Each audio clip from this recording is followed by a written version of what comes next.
Ameli and Emma, welcome. Emma is teaching one of the online units this year.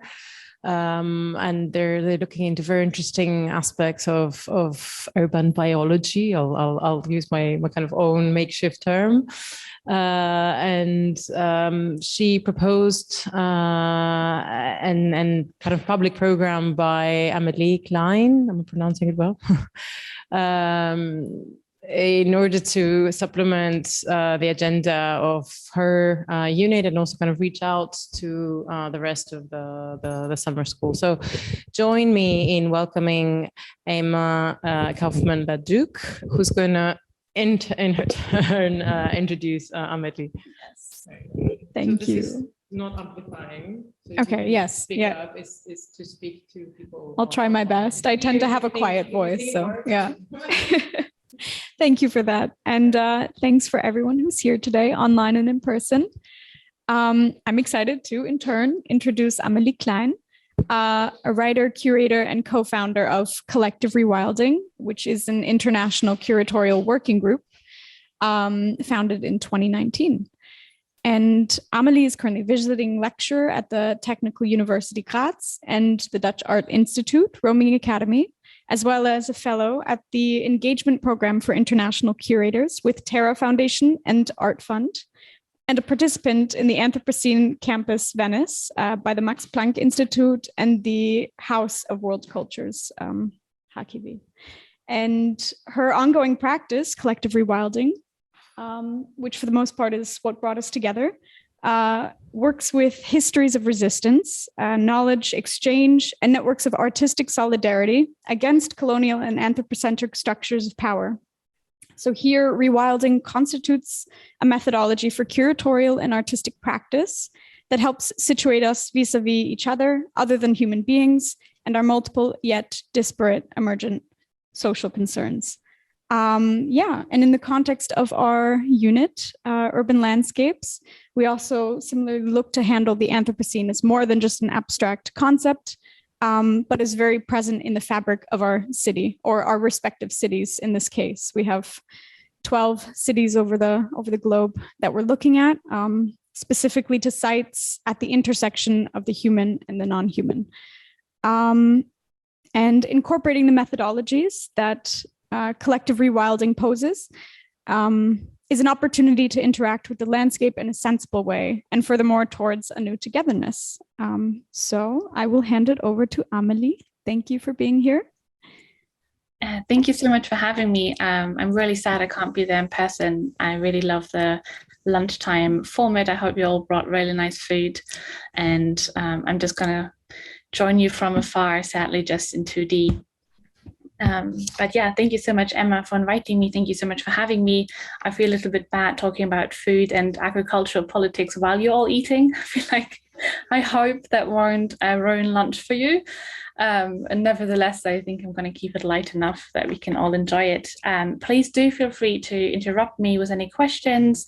I'm trying to kind of go over different things. And then if there's some growing interest in some of them, I'm very happy to be more in conversation with you, because I know that you're all expert in certain fields as well. So I'm sure that I can learn from you, and we can just sort of enter this as a conversation over your break. So I want to start by just showing one of these very typical farming images that we have at the moment. I have to say, once I started working on the talk, it went more and more into farming, as I'm currently thinking a lot about that. So maybe a little bit of a disclaimer in that regard. So I always like to pose a question why we even talk about food production, why we talk about farming and gardening, and how it is inherently political, and how it sort of influences so much of our production and architectural field, and how the sort of intersection of that should be a concern, or is a growing concern for so many of our fields. Here you see a corn or maize monoculture field in the north of Italy, actually, where it's predominantly grown from the 19th century already, 18th century, and it's becoming extremely popular and still is, as it is one of the crops that can produce multiple crops in a year, in a season, if planted in the southern hemisphere. As well as the fact that we now have found so many different usage, from fuel through, biogas, as we call it, to housing materials, insulation materials, food for animals as well as humans. So there's a very big field. That's how we use corn in the current moment. And I always like to look sort of at a historical, rather grotesque example that very much shows the extreme conditions that such monocultures can force. And it's quite ironic that it is a historic example. I'm showing pellagra, which is a disease that is due to malnutrition and was an extreme concern in the north of Italy and also around the world later, particularly in the 19th century. And you see in the right a historic image of a pellagra patient, particularly, skin is very strongly affected, but one of the strongest symptoms is insanity. So particularly in women, younger demographics, there is whole generations of northern Italians who are going insane, and there's this very strange phenomenon, and there's not very clear at the time of where it comes from, as malnutrition is not something that's so much discussed. The only thing that's noticed is that it's a social disease, therefore a peasant disease. And it's really much not discussed, the fact that social structures and accessibility to food is one of the main concerns when it comes to health. And is always treated as an insanity that then, after a time in an insane asylum, somehow goes away, only to then resurface a year or so later. And the only treatment, obviously, is not because of it being an insanity or disease, but the fact that in the insane asylum, these groups would get better food and therefore would miraculously find health again. So I'm going over the very historic strange disease a little bit.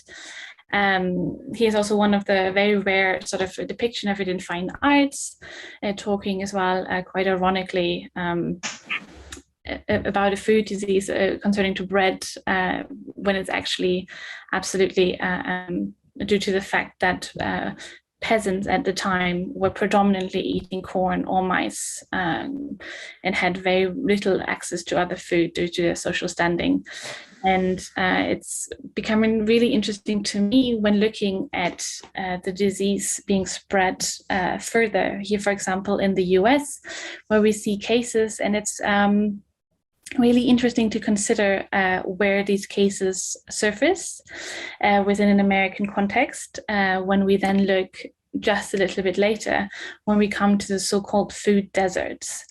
Food deserts always sound like it's, a very clear access problem, when in reality, if you look at the numbers and where they occur, it has nothing to do with the fact that there's no food physically available, but with the social structures and the income and how that creates logistical deserts, in the sense that there is only access to highly processed food, such as fast food, and no true food as we think about it in terms of buying fresh produce to actually make food. And so it has become an increasing concern when thinking about such areas, that there's within hours of driving time no physical way to access produce, but highly produced fast food, as well as the fact that it is always directly linked to social income as well as racial inequality when we look at these sort of statistics. And when we then look a little bit further, we can also see obesity by state, how it is currently in the US. And obesity always sounds a lot like, it's simple body shaming on that direction, but we talk here about direct medical concerns in a context where medical care is very rarely accessible for the same social classes that are suffering from such surroundings as food deserts, as we call it. I'm always going over this sort of from a demographic perspective, because it's rarely put in direct context to agriculture and these big monocultures, how we're experiencing it in contemporary agriculture. And when talking about monocultures, I always sort of give a disclaimer that, yes, I'm thinking a lot about biodiversity versus monoculture, and I'm thinking a lot about sort of modernity and this idea of the agriculture sector from a factory perspective versus sort of a more local knowledge farming that is through small family farms. There's always sort of a disclaimer that I'm giving that I'm not romanticizing this notion, and that most of the examples I'm giving are almost sounding populist in the sense that, this is good and this is bad. There's a lot of gray areas in between, and we have seen that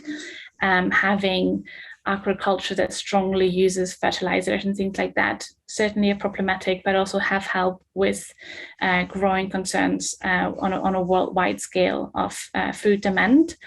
So it's always a little bit layered, and I'm always saying that at the beginning, so not to play devil's advocate so strongly.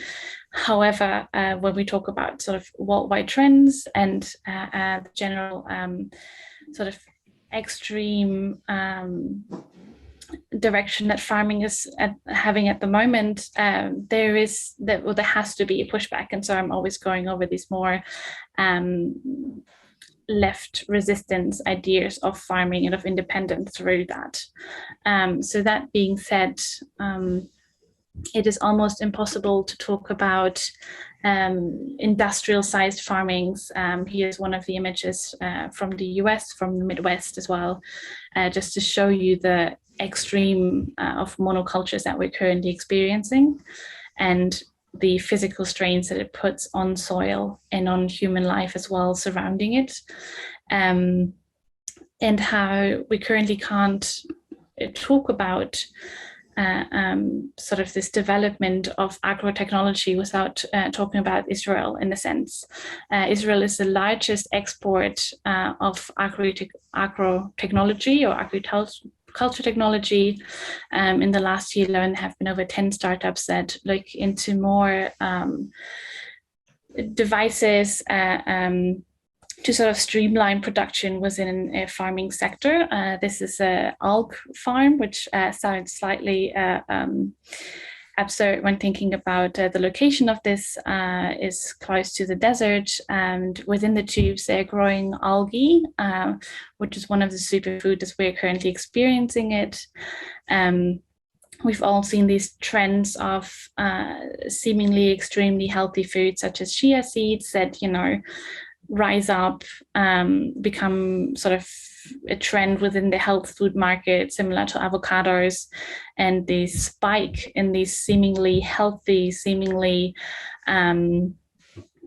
and very nutritious, but also sustainable foods that we then consume, particularly within the health conscious sector of society, is often produced a very, very short demand because of the growing spikes that we have in the market, and that therefore need extreme growing conditions. And chia seeds is one of the examples where production has been growing exponentially over the past few years. Avocados, we're all aware of now as well, how those monocultures use incredible amounts of water and are growing at an exponential rate, also due to our seeming concern for healthy food. And algae is a very similar thing, which is often produced in areas that are not close to the water, but actually couldn't be further from it, but are produced in these tubes that then within the local context are having a serious implication in terms of water use. I'm going over Israel because it also obviously comes with a baggage of political implications within the location, where we always talk about the West Bank being one of the areas with lowest water supply.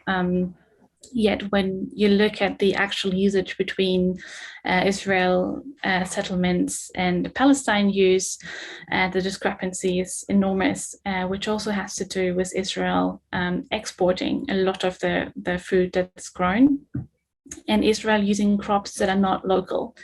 And here we're coming sort of to the crux of how can you implement local knowledge and locally grown plants when thinking about sustainable farming long term, rather than thinking about sort of agriculture technology and how we can better and better and better that process to sort of still set it in an unnatural environment that we can then use for such farming. So in this case, you see one of the most famous Yava hothouses in Israel. It's a large plantation of growing underneath in so-called hothouses, or often referred to very similar as greenhouses, and how you can alter a surrounding or a natural landscape to fit the demands of growing populations and the cost of it to the direct surrounding area. And sort of this paradox that we have of feeding more, but in the long run, it's very clearly that it's becoming unsustainable.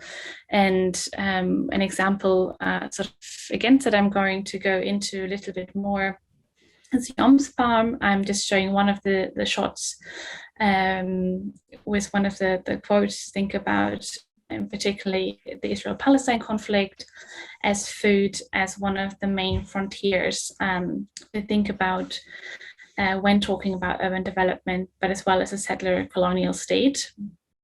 And I'm showing then sort of a slightly romanticized, I have to also say, image of local Palestinian farmers working on olive trees. I don't know if you went over olive trees already. I know, Sonor, it's one of these highly popular plants to talk about at the moment. I'm personally also a long time obsessed, in a sense that olive trees are one of the oldest plants, the oldest acknowledged are between 4,000 and 5,000 years. There's still trees you can visit that are about 2,000 years. They're one of the few trees that are extremely durable in terms of they can catch fire, they can very much survive a lot. One of the only things to kill it if it's too wet and they freeze in the winter, which can cause lasting damage, but even then it's almost indestructible. However, mainly olive trees are very real financial value in sense of ownership, as an olive tree takes a long time to be fruitful and a lot of tending to, but then, you know, is very much a family income for a long time. We've seen it in various southern locations, and in Palestine it's one of the traditional trees due to the fact that it doesn't require a lot of water and is almost ideally set for the climate that is there.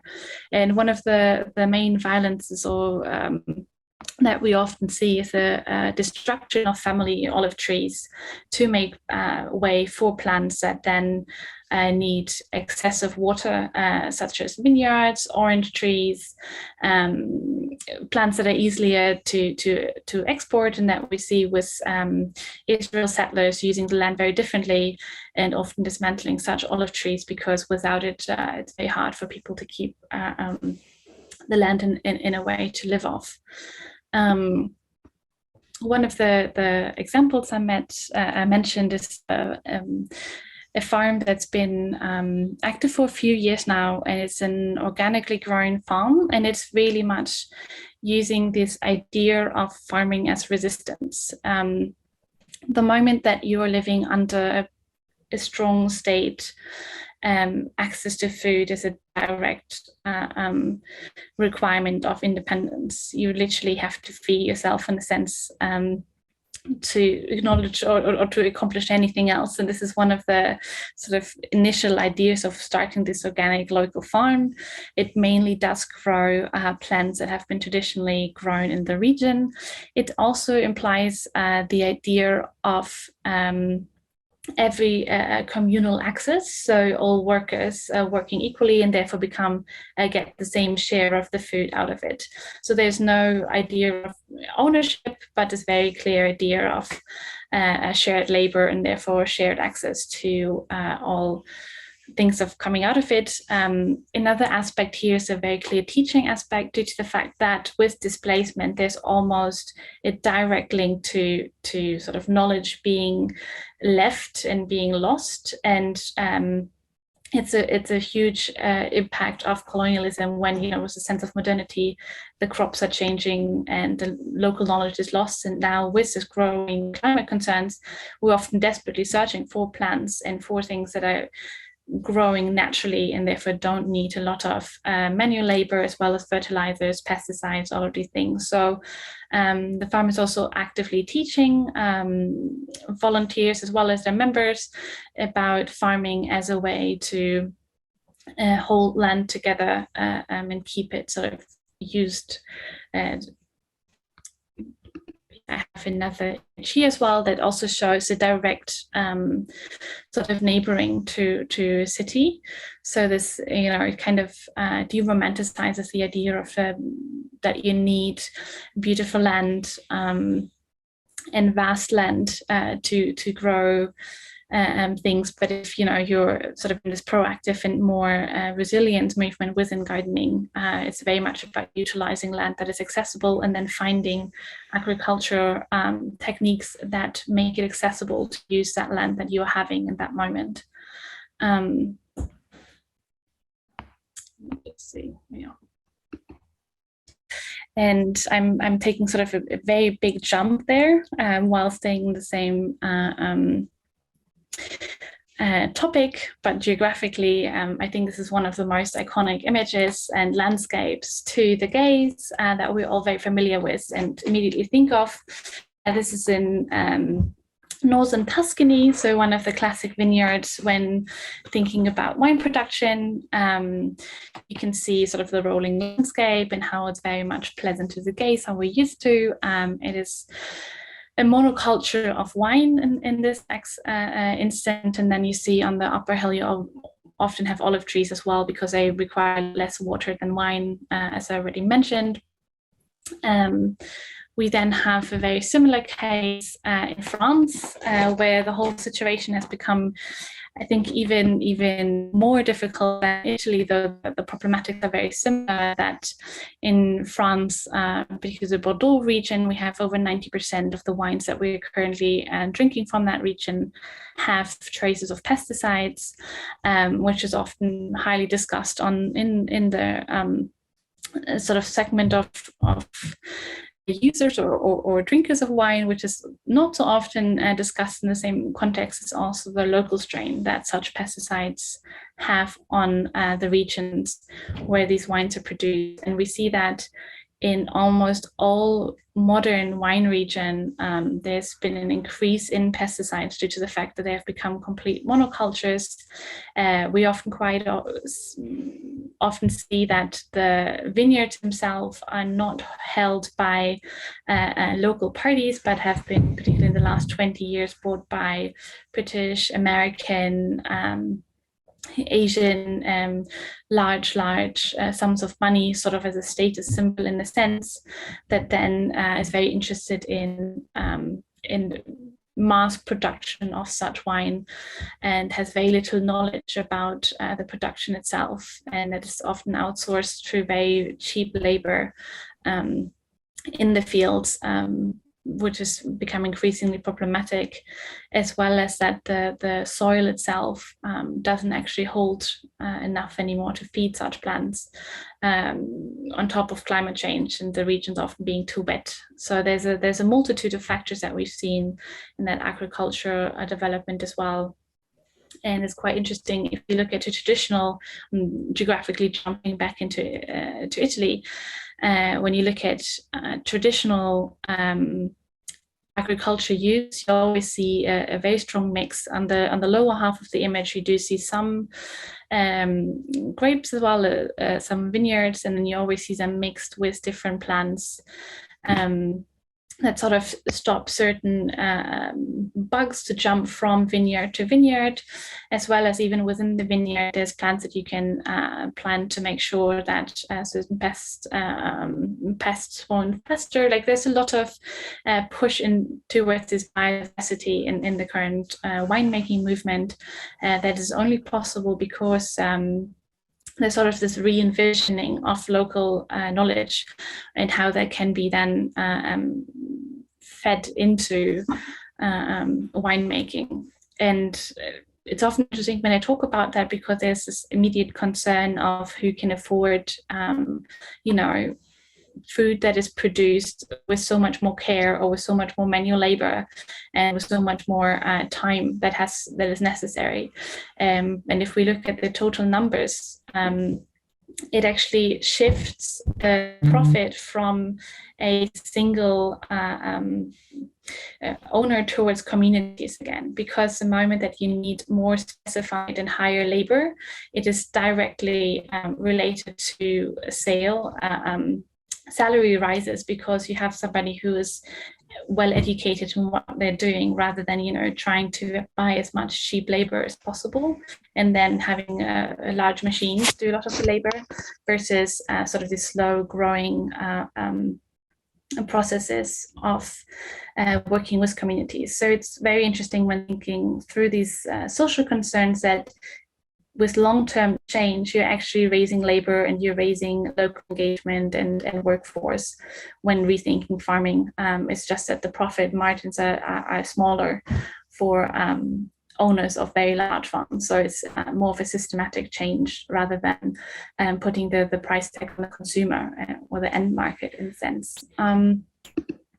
Very similar example I always like to go over is lemon or citrus fruits. I already mentioned that it is a large concern within Israel, for example, where there's a lot of citrus fruit that are being grown for export. Very similar though in Brazil, southern Spain, particular Italy as well, and where we have these extreme monocultures of fairly fickle plants that require a lot of water and a lot of care, or a lot of pesticides, depending on how they're grown. And the extreme monocultures have put a large strain on the ground where they're currently being grown. And one of the sort of question that I always like to introduce is the Totally Citrus Fundación, which is in Valencia. The foundation currently has over 400 variety of citrus fruits, and it's been exploring sort of how to observe that, and it's almost like a resilient time capsule of biodiversity in that sense, that it has started to work with the local farmers surrounding the initial farm, as well as sort of give incentive to grow more diverse citrus plants in that whole region by providing sort of a way to contribute them afterwards. And I have another beautiful picture here that shows just the variety that through one of the projects and sort of the social longevity of that. I personally was particularly impressed with it,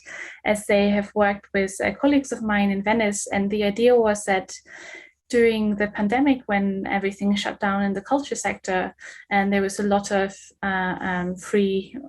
there's no labor, because a lot of people within the culture field in Venice in particular work for bigger institutions or biennales on these very short-term contracts. And so there was this incredible collaboration where the foundation couldn't sell a lot of their fruits to the restaurants that were closed. And so they would ship them all throughout, and they would have these specialty markets where people normally working in the arts would sell the fruits, and then there would be educational activities of how to actually use all of these instead of the normal lemon or the normal orange that you get. There was cooking workshops, and it became this the Fundación is constantly working on sort of teaching farmers and restaurants, but also consumers, how to think differently about the fruits that they're currently consuming, and particularly in the citrus sector, of how to think about growing locally plants that are regional there and therefore grow there really well, and how to integrate them into cooking rather than the ones that you have to fly in from Brazil or from these sort of larger farms or industrial farms, very much. So I think it's one of these very impressive ideas of how different parts of the culture sector as well as the farming sector can sort of influence and help each other also. One of the examples I think are very much sort of in an urban setting are these so-called guerilla gardens, and I think a lot of us sort of see it as a form of activism and are very aware of them because it's a very visible part within urban culture to think growing greenery.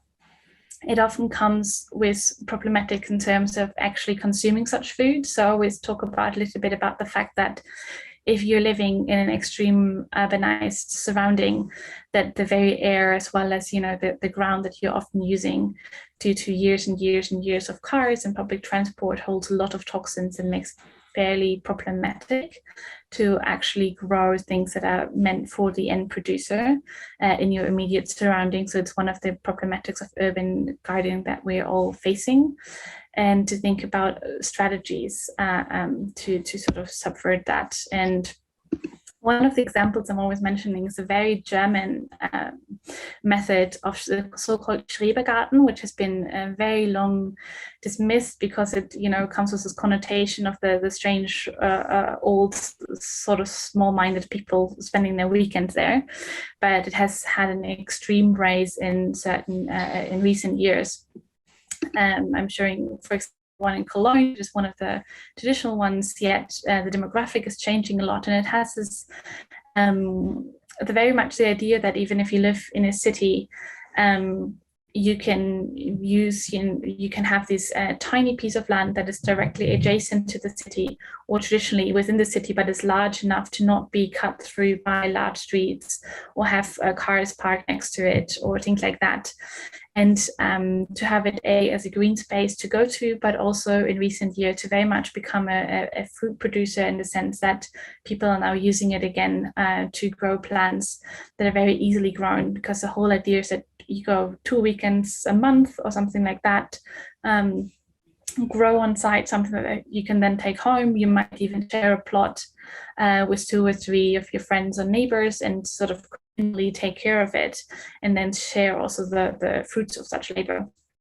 It once again then has to be said that of course there's a social component to where buying or renting such a space means that you have a surplus of income. So even though this is a great possibility to sort of have certain independence on what you're growing and to have an income of food that you produce yourself, you have to have the possibility at the beginning to even, you know, afford such things. And we've seen, particularly in Germany, under the first sort of wave of migration and the Syrian refugees, there's been extreme interest in such plots, which was not foreseen at all, and that really much use it as an outdoor space, similar that you would have at home that you can't have with, you know, a small apartment living. And so I think it's also interesting which demographic flock to it when and how you can make that accessible on a lease term rather than buying it, or by having bigger communal spaces, and how you can adapt and sort of systems such as these Schrebergartens to changing demands that citizens have. And then going a little bit further into the art world, because that's sort of my personal background when talking about this, is the image of Simona Carrado, which is a local Venetian artist who's sort of in between the fine art world, activism, and direct work with farmers. And he does incredibly deep research into local farming cycles, and that are non-accessible because they're not translated or digitized, and then makes them accessible through his artworks, and then works with local farmers or sometimes fishers to actually sort of teach younger students again. And this is one of his cycles that just came out a few months ago, and it talks about hunt for the cannabis plant, and completely not in the context that people think about, but as an alternative material of plastic. And so he looks into traditional farming of this plant and the different ways of how to utilize it, from clothing to the general textile use, as well as, for example, for robes. So sort of rethinking the materiality of it, not directly connected to food, but very much as a sustainable resource, and how you can grow that. So I thought it was one of the works that are really nice to show.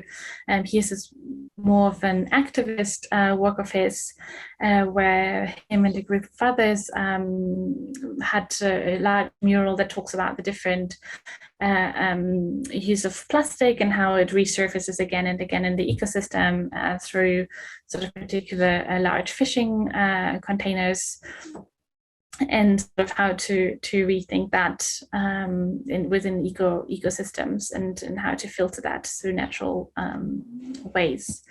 So that's a last one as well from him, another mural on a similar technique. So I thought to sort of think about activism from a gardening or farming perspective, as well as when thinking about the art world or artistic practices, if you're not from a farming field, how you kind of can use certain ideologies will make them more visible. I think I'm gonna end at that, not to overflash you with information on the first go while you're all eating, but also hopefully to have a little more of a conversation with you to see if any of that relates to what you're currently working on, and if you would want to talk a little bit more about that. Yeah, thank you. These last couple of examples, they're beautiful. Yeah. Really remarkable. Wow. Yeah, I'm gonna open it up to questions. You guys can just wave. Otherwise, I have a few notes here because there was a lot of different themes that were addressed, and I'm thinking of working from the front back or back front. And I think one of the more recent concepts, like that towards the end, would be the Schrebergarten and this model of these. I don't know how that would translate to English so well, because it's not quite community garden. It's a bit more complex in its public-private kind of division. But yeah, these often serve as kind of the last remnants of open space in cities, but still face the pressure of urbanization and are constantly being displaced. So that's an interesting place to start, as kind of a proposal of how to address the food issue in the context of a city and its kind of dense, the process of urbanization. And here, and likewise the shortcomings of urban gardening as a general theme to address what you were talking about, this food desert, just because the scales are just so drastically different. Yeah. But would you say that the representation of kind of what urban gardening represents, and what also these models that fall under kind of this overarching urban gardening, are they still important, although their scale might not be sufficient to address kind of bigger issues? Yeah, I mean, I think absolutely.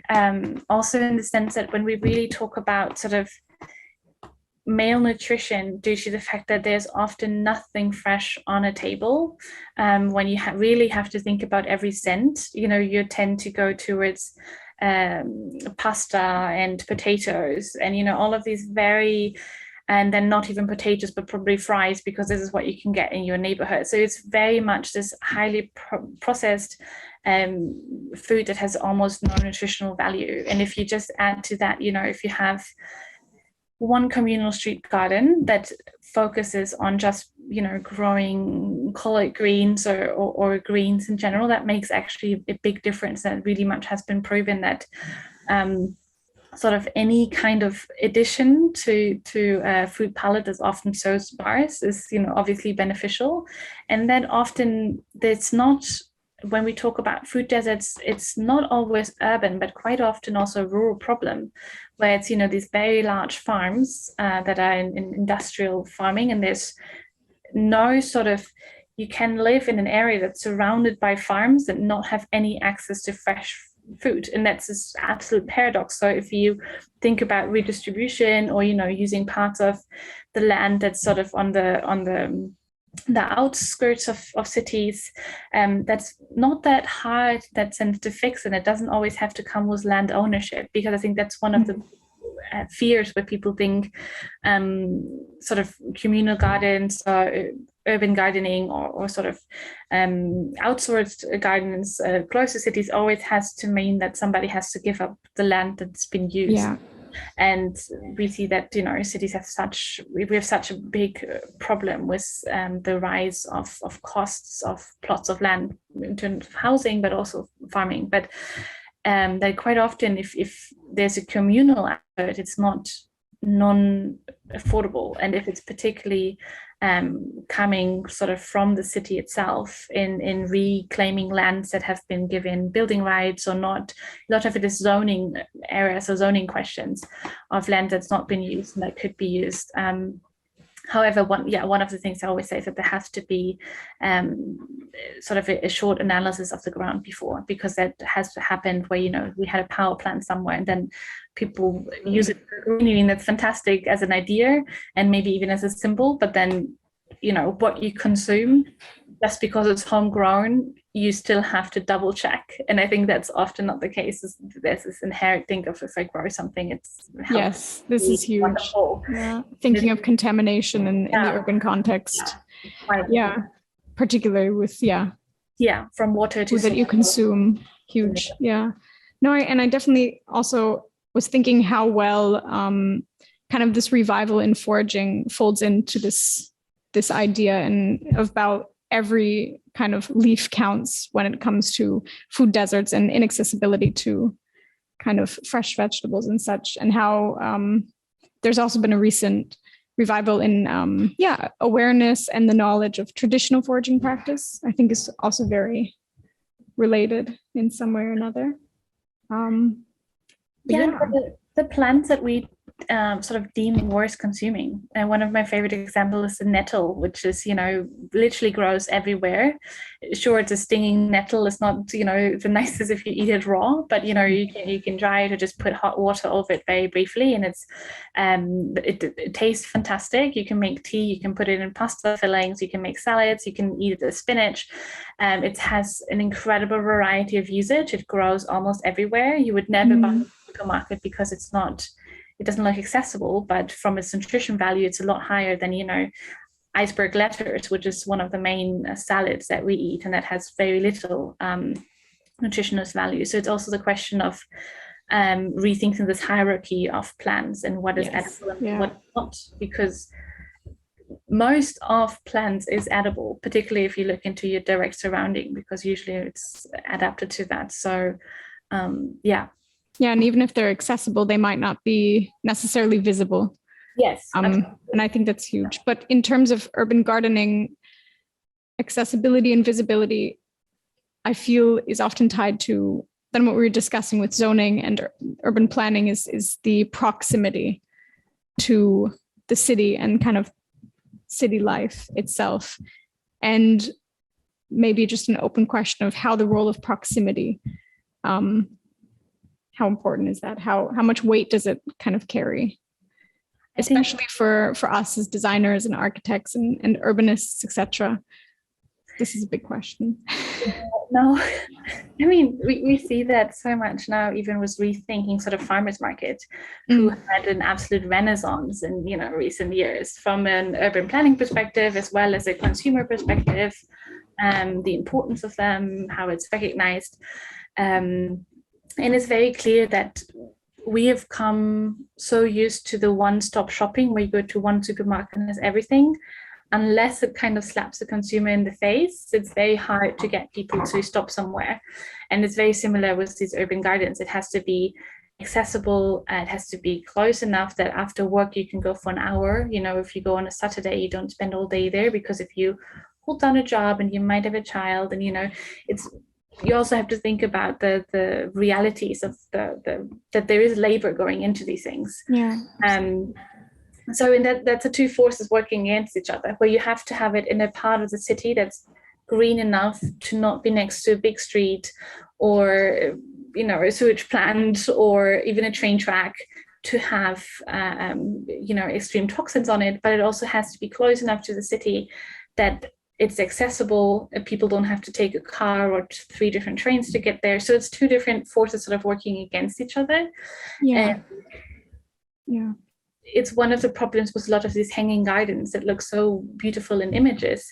But if you look at the levels of even just, you know, toxins coming from car fumes that are on top of these plants, it's very scary to eat it afterward.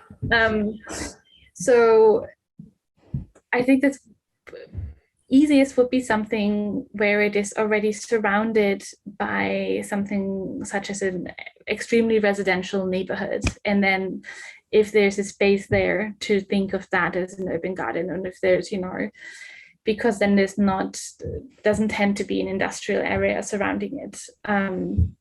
But yeah, it's very difficult. I don't have an answer, in all honesty. To Absolutely. that. Would you say there's more weight on spatial planning in the sense, or mobility planning? Both. I think, I mean, mobility planning is also, if it kind of goes hand in hand. If we have better public transport and better mobility, we will have less cars and therefore less pollution within the city. And actually we could have more gardens in sort of central areas. So it's really interesting. Ideally, we would have better mobility, therefore going outside to such green spaces. But then the moment that we actually have better mobility, the spaces that we could create in the center of the city could also be a lot better. And then soil exchange plays obviously a big role too, that if the city plans something like that, and if it's done right in a long-term project and the resources are there, that helps a lot as well. Yeah, absolutely. So we have a question in the audience. I'll run over. I'll run over 1 second. Here we go. Hello, thank you very much for that. That was really thorough and comprehensive, and kind of enlightening as well. So I have a 2-part question, or 2 questions actually. The first is, so I'm kind of also reflecting on a lot of kind of food movements that come out of my context. I was born in Jordan. You know, you had kind of industrial and colonial kind of forces completely eradicate kind of rural, you know, provinces and the know-how that comes with that. So, and I think of recent, there is a lot of movements kind of looking back into that. And there is kind of an aspect of kind of, I would say, you know, a form of kind of restitution or repair, in which kind of people are trying to kind of, you know, promote kind of more, you know, locally engaged forms of growing. You know, they pay for sure, you know, kind of, it is really collaborative projects, I think, with labor and the slow kind of movement. So it's not a critique in that sense, but I think one thing that kind of strikes you is that the access to the market, because of the profit kind of that's gained, is essentially, you know, just through kind of people who can afford.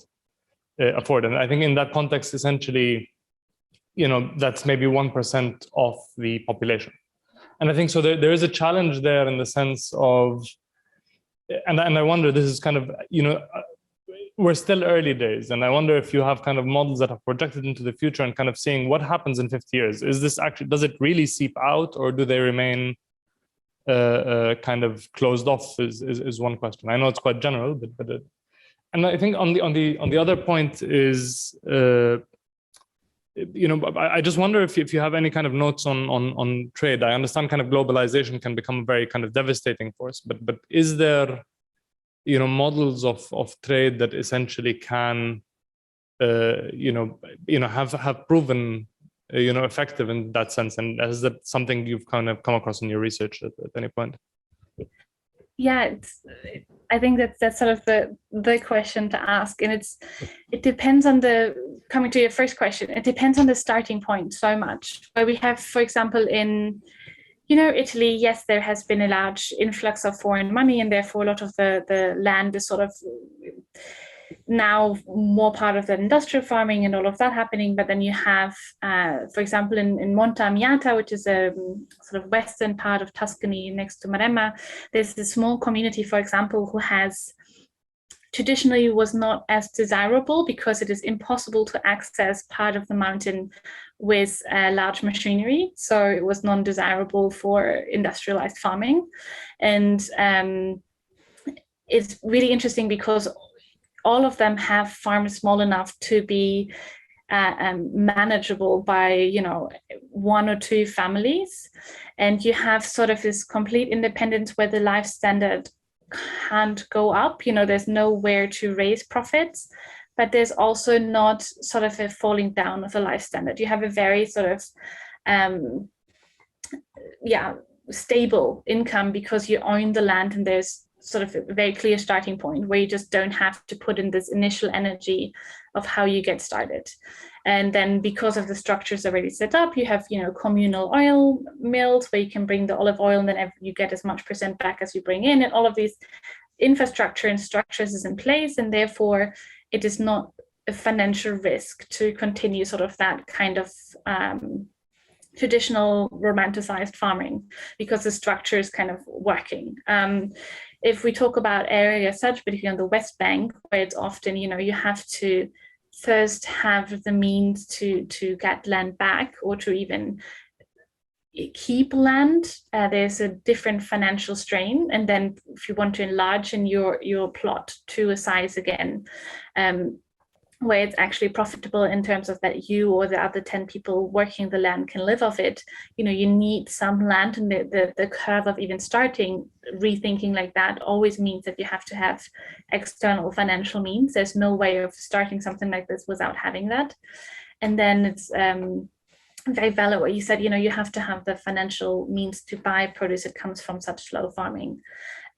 However, it is, I think I mentioned that a little bit, if you have industrialized farming where, one person owns hundreds and hundreds and hundreds of acres, the financial force also one single person who then relies on, very, very cheap labor to drive such big tractors and, pick up the things and do all of that. And there's no, the people working on the very farms can also therefore only afford food that is extremely low in price. And that's, that's kind of a dead end if you go that way long term. Whether if you have a farm that is kind of equal share of knowledge, of labor, you have actually a higher salary and a higher financial profit sharing, and create sort of more of a middle class salary in a sense. But even though sort of the financial projections show that long term it would be a lot more financially viable to have a lot of small landowners as we had before, the reality is that if you do want to have such structural change, that means that somebody has to openly give up land, because we have such high capitalist with, the one landowner. There's no way coming from this sort of small that you could ever start buying land back that way. There has to be, it would have to be redistributed, or there had to be a new law against, how much land a person could own. It's very clear, and it's in almost every country like that. When you think of the US as huge marks, and in the Middle East, obviously there's a political situation also that's so loaded, particularly thinking about the West Bank there.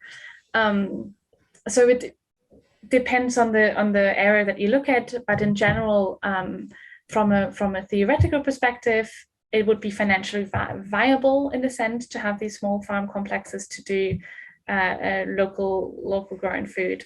From a realistic perspective of how to get there, it would be sort of had to be from a position of power that willingly gives up power, which is fairly unlikely. Yeah, I don't know if that's too pessimistic, but yeah. And sorry, I don't remember the second question, although there's a second part as well. Notes on trade, essentially. I mean, so second, it's not a question in mind as much as it is kind of if I understand that kind of globalization can be a homogenizing kind of force, but are there kind of, has there been kind of attempts to kind of rethink trade in a way that becomes, I think, more kind of constructive in that sense? And I'm sure there is. I'm just wondering if that's something you've kind of touched upon. Yeah. Definitely in terms of monocultures, there's a growing resistance. I don't know if you know, but there's large companies who have the right to seeds. So if you're a farmer, you have to buy in certain regions certain seeds, and there's been a genetic change where if you plant the seed, it will grow once. You can once get the crop, and then the plant dies. And from the seed that you get from that plant, you can't actually use it the next year to grow plants again. So the current mode is that if you buy a seed, you plant, you get the crop, and then the next year you have to buy a seed again, because the plant itself doesn't produce seeds anymore that you can then use to grow a new plant. And that's obviously a form of extreme a power structure where you force farmers to buy seeds every year. And if you had a not so good year, you will even have to take out a large loan to just, afford to plant again. And here we talk about multi-million-dollar companies who very much control large parts of the market for seeds worldwide.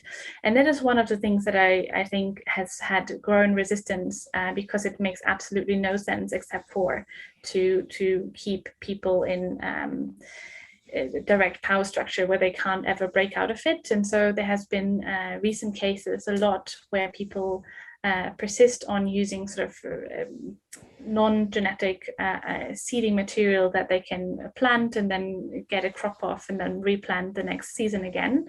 And this idea of independence. However, that's surprisingly often not legal, because it really is this absolute monocultural dominance. And I think this is one of the first things that would have to change in terms of international thinking of farming, and how sort of these relations throughout. And I think there has been a shift, as I mentioned, of sort of pushback, and we talk particularly about sort of India and Africa that get a lot of the seeds from Europe and the US, which is absolutely ridiculous. In a form of power and control, absolutely. And one of the things is to think about sort of the footprint of physical food traveling, and the conditions that needs in terms of pesticides, that things keep wild for 2 weeks where you ship it around the world in a container. And if it's really cheaper to get apples from New Zealand or Israel than having seasonal food, but that once again then has to come with a consumer that understands that's not everything is seasonal. You can't get everything always, and also would have to have a different import as well. And just to say let's buy local and not buy international and all be responsible, I don't think is a conclusion to that. There has to be a clear legislative impact on it, and most things are not made to travel. So I do think that long term, if we rethink farming from a more local perspective, we can't continue to have strawberries in February, and that's just a fact. And I think, it has to be a structural difference, otherwise you can't ever get it off the ground. I don't know if that. Yeah, no, this is huge, how you kind of defined this very complex term of seed sovereignty quite understandably. And that's huge. And I wanted to connect this to kind of a concluding question, which is, the role of terminologies and defining complex terms that circle around the design profession as well in your practice with collective rewilding and otherwise. I'll leave it on that.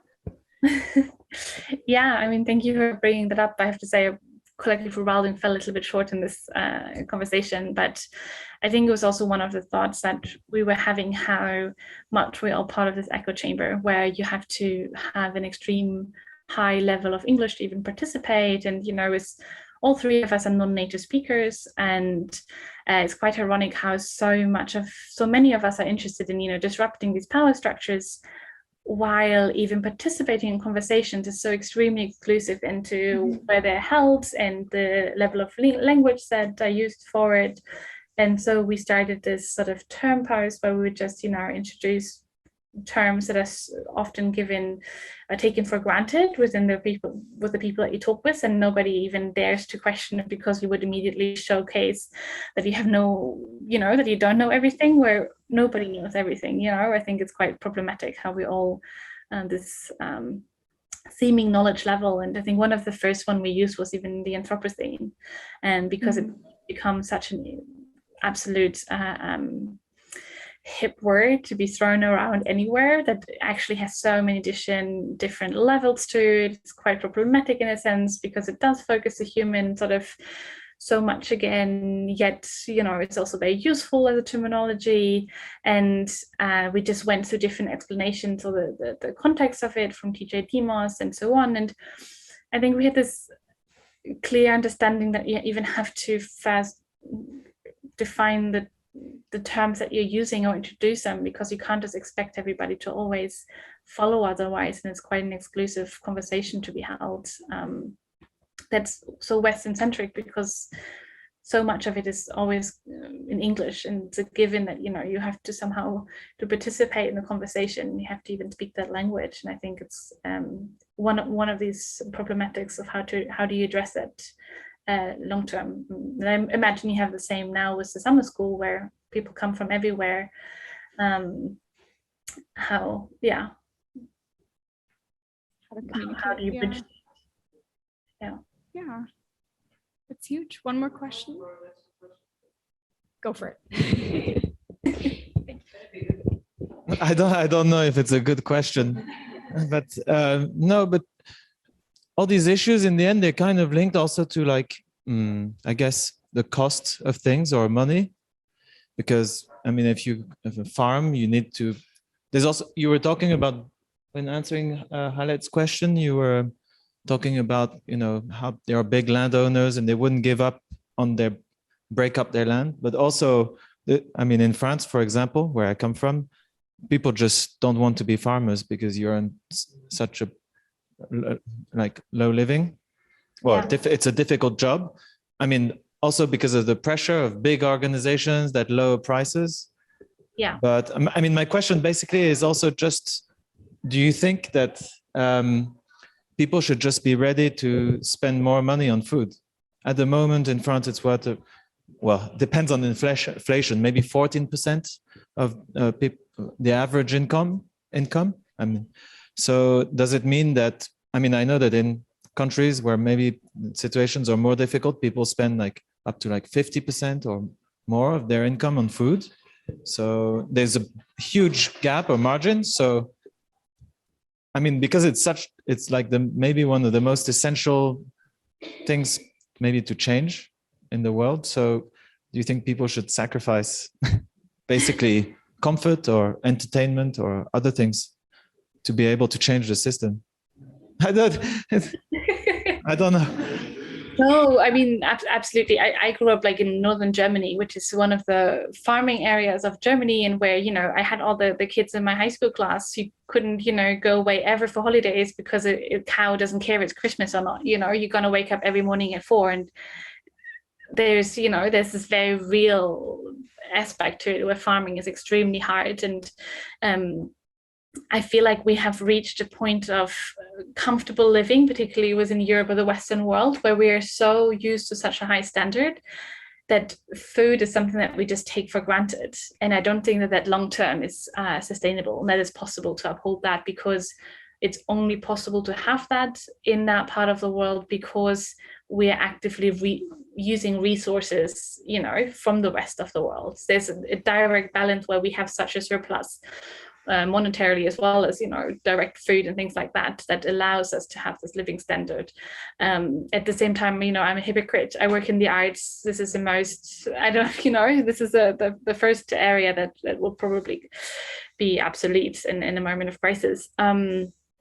So I think there's this paradox of talking about this even in the setting that we're currently in, and I'm always very aware of the hypocrite that I am, but I do think it's inevitable that there has to be a change, and we already experienced a little bit with, not to go into current politics that I don't understand enough, but it's very clear that this fall already was the Ukraine war. There's a direct pressure from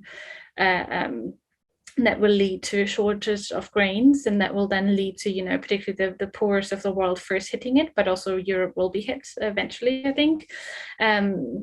So I think addressing this balance that it has, realistically, we will have to change our consumer expectations. Yet I'm somehow always afraid that it will hit the people who are least responsible for the situation first, and that the pressure is often put on regions of the world that already have very little to give before it will reach Europe or the US or the Western world in general. But yeah, it's Germans who love food dumping, from very cheap milk that's almost criminal in its production to extremely cheap meat production, where we really talk about production and not about growing.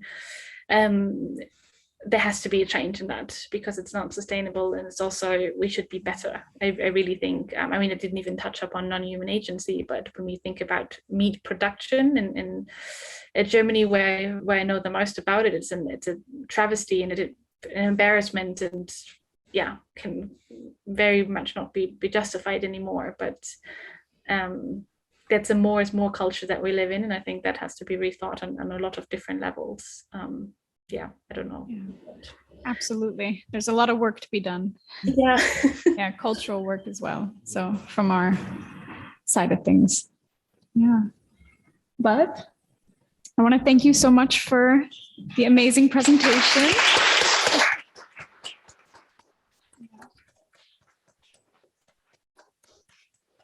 I think there's so much for us to be working through now. So I'll leave us to digest. Thanks for having me. Thanks again. Day.